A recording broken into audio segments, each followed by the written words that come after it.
Throughout human history, people have always worked to harness power to better their lives.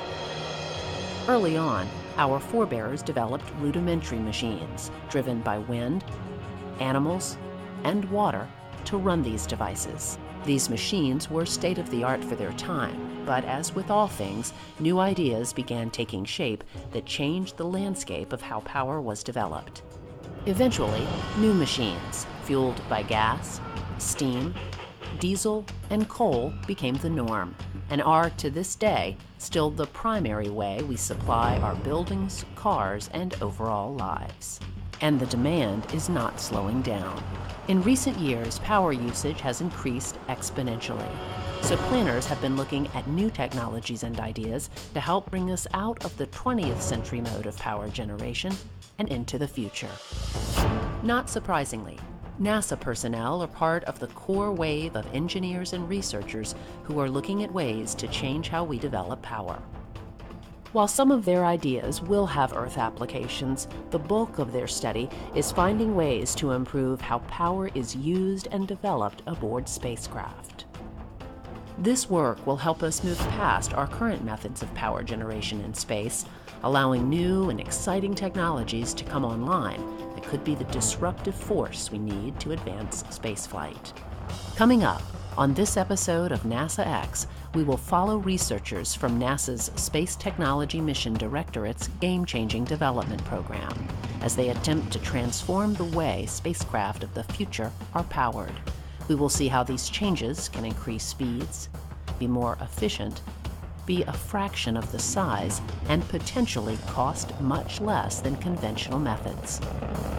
And with these new technologies in place, they could have the potential to move us even closer to the goal of exploring deeper parts of space.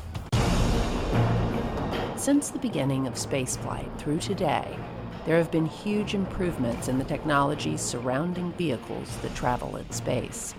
As an example, the flight computers that flew humans to the moon in the 60s and 70s were state-of-the-art then, but had less processing power than a cell phone of today. In the more than 40 years since Apollo, there have been enormous changes in every aspect of spaceflight, not the least of which is in the fields of power and propulsion. Main engine ignition. 4, 3. Often these fields get overshadowed by flashy mission hardware and instruments. But without these core elements in place, no mission would ever make it off the ground. Because power and propulsion are so important, NASA's Space Technology Mission Directorate is taking steps to continue improving our understanding by ensuring that next-generation technologies will work as expected and help move us past our current methods of travel. They have broken power and propulsion up into two major categories. The first is in the field called in-space propulsion, which refers to the development and testing of different types of thrusters that are used in space. While the second area is called space power, which studies how power is generated on orbit, such as solar arrays, for example, and also how we store energy with batteries and fuel cells. To understand what future missions will be like, we first have to look at the space environment and how missions of the past have worked. Because of Earth's gravity and atmospheric conditions, we still need those big, powerful rocket engines that burn chemical propellant to get us into space. Once in space, current missions and those of the past mix an oxidizer with the chemical propellant for a short but powerful push toward the given destination. This burn lasts only a few minutes, then shuts down. Because the craft is not fighting gravity or atmospheric conditions in space, it just coasts the rest of the way without losing any velocity. Although this practice still works well, researchers in recent years are looking into new ways to get to destinations. One of the most intriguing ideas on the table is something called solar electric propulsion, or SEP. Helping to lead this effort for NASA's Game-Changing Development Program is Principal Investigator Chuck Taylor. The new idea is what we're really focusing on now is electric propulsion. And that differentiates itself from chemical propulsion in that rather than combusting a fluid and getting a managed explosion, if you will, you're basically exciting ions. and getting an electron and an ion stream leaving the end of the engine, and that's how you get your propulsive force. This form of propulsion is intriguing because it uses energy captured by the sun. It relies on the acceleration of ions using electricity generated by solar arrays instead of the chemical energy stored in the propellant itself. It is very attractive to NASA planners because by using the sun's energy in the process, considerably less propellant is being brought into orbit, which reduces launch mass and cost. An SEP system is usually considered to consist of the large arrays that generate electric power, the power processing units that convert this power, and the thruster, which uses the electric power to ionize the inert propellant and accelerate it out of the spacecraft to generate thrust. Each of these elements are being studied, with one of the most important pieces being the large solar arrays themselves. A big challenge facing planners is how to get enough power to complete missions. We're creating a set of solar arrays that are about 2 times the size of solar arrays that are in use today. We're talking about generating on the order of 50 kilowatts of prime power, which was a substantial step up from what is used in commercial industry today or any government satellite. The biggest hurdle we have to overcome is the mass of those arrays and the stowage volume of those arrays. If you think about it, the space station has arrays that are a rough equivalent of what we're trying to produce, but it took upwards of 10 shuttle missions to get those arrays on orbit, and we had to have astronauts actually go out and put them together and assemble them. We're trying to make arrays with just as much prime power, but be able to be stowed on one rocket launch and have them deployed autonomously. Because these new arrays are so large and so unique, testing them will take a very special facility.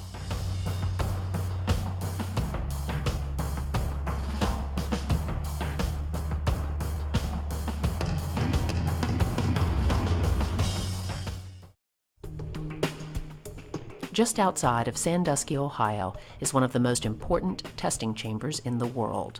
Called Plum Brook Station, this NASA facility is home to the world's largest space environment simulation chamber.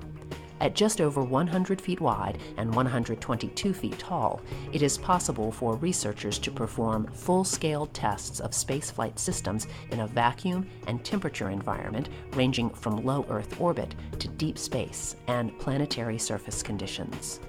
You may have seen this facility before if you saw the first Avengers film. But the real-world applications that NASA is developing here have the potential to be more revolutionary for future space missions than anything Hollywood could think up. NASA's Carolyn Mercer walks us through the facility to explain how next-gen solar arrays will be tested. This is the Space Power Facility at NASA's Plum Brook Station. It is the world's largest vacuum chamber, and we are going to bring one of our solar arrays right in here to determine whether or not it really is going to be able to autonomously deploy in the conditions that simulate space, namely a vacuum and hot and cold temperatures. Just like a tall ship, we have masts that are going to be used to hold our cryo shroud and booms and spreader bars to attach to the vacuum chamber here. The cryo shroud itself is called that because it is going to be cryogenically cooled to get us to minus 60 degrees Celsius and then warmed up to plus 60 degrees Celsius. This cryo shroud is big. It's 40 feet in diameter and 40 feet high, but it's big enough to hold our about 30-foot diameter solar array wings. As Carolyn mentioned, NASA will be testing these new 30-foot solar arrays in this facility. Of course, solar arrays in space are not new, having been used for decades to power spacecraft. But if we are to move past low Earth orbit and into deeper space, new technologies like improved solar arrays will need to come online. Solar arrays are flying right now. Commercial satellites are flying solar arrays. And the International Space Station flies solar arrays as well. For comparison, the new arrays that we're building right now are going to be about 20 kilowatts of power. They'll provide about 20 kilowatts of electrical power. And they're about 100 meters squared in size. So for comparison, for a single solar array wing on the space station, you'll get about half again as much power, so about 30 kilowatts, but it's 3 times bigger, much larger area. And for a commercial satellite using solar arrays, the state-of-the-art is about half the power, about 10 kilowatts. But the important thing is that the state-of-the-art uses rigid panel construction, we call it. So the solar cells themselves are fixed onto like a honeycomb structure. We're not doing that anymore. We have this really novel, flexible blanket technology, so that combined with high efficiency cells and lightweight structures, we can get very large arrays. So for instance, we're building about 20 kilowatt sized wings right now. You put 2 of them on a spacecraft, you get about 40 or 50 kilowatts of power. That will enable you to do exciting missions like the asteroid redirect mission. The very same design can be scaled up to, let's say, 250 or 300 kilowatts, and that would allow us to send people out to an asteroid. And then the same technology can be scaled up yet again to maybe 800 kilowatts, and we can send people to Mars. So I'm really excited about this technology because it is the stepping stone for how we're going to explore space differently. And this matters a lot because solar electric propulsion, for which these wings we're developing, it's a much more economical way to explore deep space with people. The solar arrays address the solar and electric part of SEP. But what about the propulsion? Here at NASA Glenn, researchers are working on new thrusters that will work in concert with the arrays to power these new devices. Thrusters like these use the electricity captured by the arrays to ionize the fuel, which in this case is xenon, to produce the thrust that pushes the craft forward. Although this technology has been around for decades, the more than 200 satellites already using them only have very small thrusters. NASA needs much larger devices to move us further into space, so there is a big push to build these devices. Here we have a 12 kilowatt Hall thruster. Hall thruster technology is also being invested in by Game Changing to provide high fuel efficiency, higher power, higher thrust capabilities for in-space propulsion. So this is about the same size as the thruster that's being developed within the Space Technology Mission Directorate, a little bit larger in size. The improvements that we're trying to make by studying these devices is increasing lifetime, an order of magnitude, increasing power, and increasing the exhaust velocity of the ions. That exhaust velocity is a higher specific impulse, and it provides better fuel economy essentially. And what we're trying to do here under the Game Changing is really push on 3 critical areas. The power level, so 2 or 3 times the current state-of-the-art power level. Higher exhaust velocity, 50% higher exhaust velocity results in higher fuel efficiency, and 3 or 4x the operational lifetime. So geostationary ComSats, they have lifetimes for the spacecraft on the order of 10 to 15 years, and that results in a 10,000 hour or so lifetime requirement for station keeping for the thruster. What we're talking about is a thruster that can last 40 or 50,000 hours of operation, so multiple years of operation. But the thrust is tiny on these types of craft, about the equivalent of the weight of a coin resting on a table. But a major benefit is how long they can burn. Instead of the quick and powerful burn for a few minutes like a chemical rocket, these ion thrusters can burn for thousands of hours, which allows that tiny amount of thrust to build up into speeds needed for deep space missions.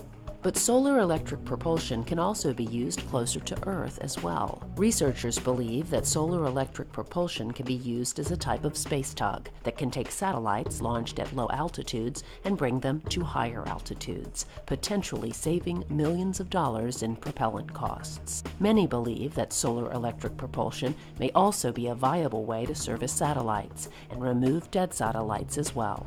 Satellites are a big industry right now, and when they decay and they're no longer of service, it's you can't just call someone up and have them go out there and service. It's a big deal. Send something into space to fix one, but if you fix it, it can generate a lot of revenue to the companies. So solar electric propulsion is one mechanism we can use to get there and potentially service. So that's another mission concept. But it also can get rid of the broken down satellites that are cluttering up our orbits, what we call our space debris problem. So there are a multitude of commercial applications in and around Earth for solar electric propulsion. As SEP technology gets larger and larger, researchers also see a need for thrusters to get even smaller. With that thought, NASA researchers have been working on thrusters, generically called microthrusters, that can make small but precise maneuvers. We're working with microelectric spray thrusters.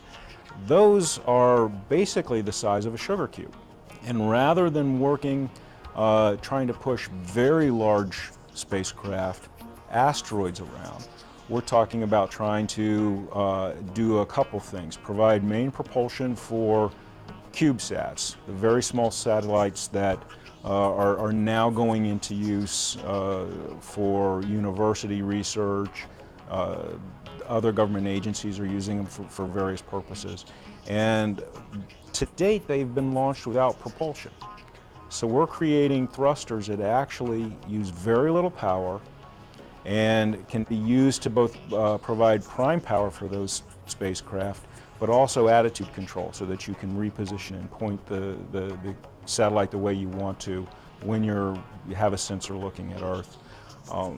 These sensors are also so precise they can be used to point telescopes like the Hubble or the James Webb in the future. And by using these types of thrusters instead of our normal way of positioning these systems, we're hoping to greatly reduce the mass of those satellites. Our hope is that in the end, these systems are very, very scalable. I always use the analogy of the plasma screen TV. Rather than having one sugar cube with a very minute amount of thrust in it, I can string an entire flat panel together with many, many sugar cubes and reach a thrust potential close to the types of systems we're building for that asteroid retrieval mission. Now that's many years in the future, but that's what we're hoping we can get out of that technology because of the efficiency in the basic design.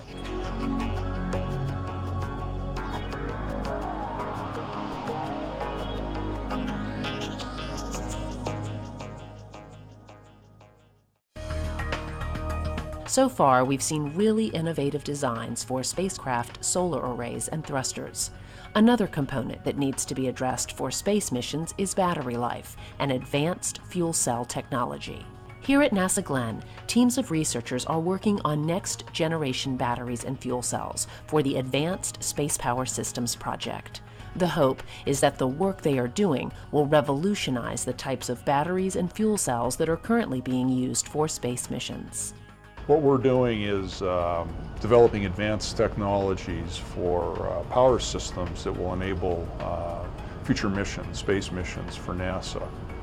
Power is obviously a very important aspect for any NASA mission.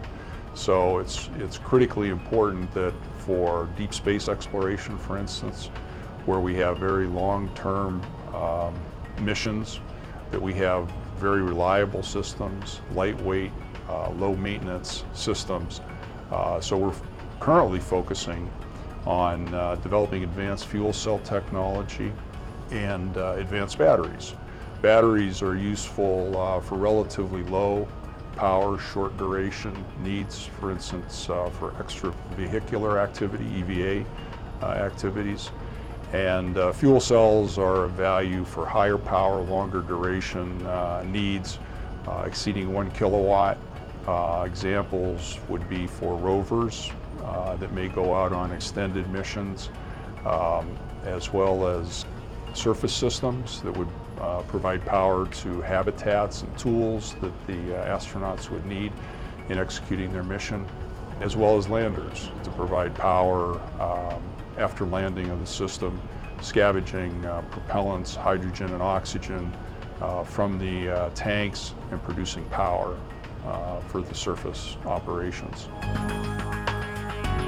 Without getting too technical, a fuel cell is an electrochemical energy conversion device. It converts the chemicals, hydrogen and oxygen, into water, and in the process it produces electricity. In space applications, it could power any number of devices, including rovers. Because there is a need for lighter and more efficient fuel cells, the team has completely reworked older model fuel cells and produced much more efficient systems. The other electrochemical device that we are all familiar with is the battery.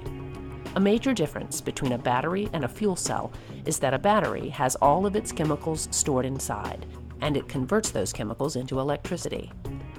The downside is that a battery eventually goes dead, and you either throw it away or recharge it. With a fuel cell, chemicals constantly flow into the cell. It never goes dead. As long as there is a flow of chemicals into the cell, the electricity flows out of the cell.